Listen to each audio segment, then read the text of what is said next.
Up next is junior CJ Dupaski, who wrestled 165 and 5 pounds for us this year. When you talk about bad luck, I think, CJ unfortunately is one of those that had some of the worst luck this year.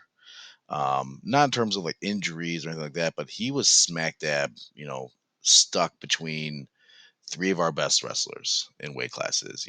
He's traditionally he was mostly 175, and right there you had Michael Chapman, and then at 190 above that you had Hayden Garrow, and below him you had Garrett Such. So it didn't matter where CJ would try to go.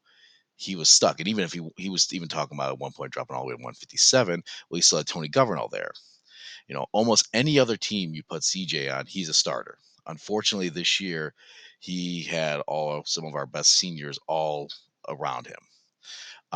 But to CJ's credit, he never complained. He never got down.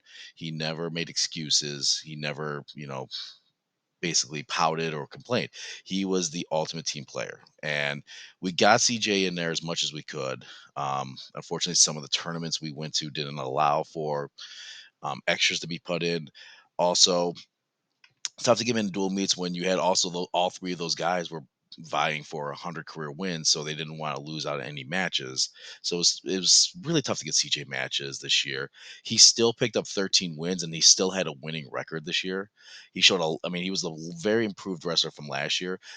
Again, I talked about Brian Jones and Ethan Valentine having breakout years. If CJ would have got some more mat time, this would probably have been the same case for him. And I have no doubt if he would have wrestled 165 or 175 for us at sectionals, he would have been a district qualifier this year. He was very close last year.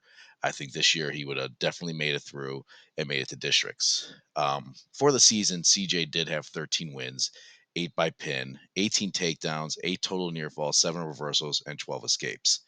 CJ is a third year varsity letterman with 33 career wins, 19 pins, 38 takedowns, 18 total near falls, 13 escapes or 13 reversals, 22 escapes. He's one time all conference taking third team last or 2 years ago, and he's one time sectional placer as well as a NWCA academic All American. Next year it's all CJ. It's all he has full control of wherever he wants to go.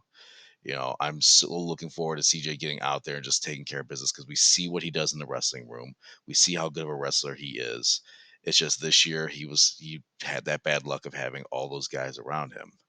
And I know CJ is going to make the most of his senior year. And I have a very good feeling that CJ is going to turn a lot of heads and do a lot of really good things next year because he's that good of a wrestler and that good of an athlete. So, really proud of how CJ, took everything that happened to him this year and over the last couple of years, even he took it with stride and definitely showing leadership there. He didn't complain. He didn't point fingers. He didn't blame others. He did what was best for the team. And CJ did pick up a lot of big wins for us over the course of the season in those conference dual meets when we had to bump people around. CJ was a big winner for us against Clearview and others. So it's not like he just sat the bench the whole time. CJ was getting in there. We would have liked to got him more, but sometimes it doesn't work out. But we really look forward to what CJ does going into his senior year and all the things that he's going to accomplish. So congratulations, CJ.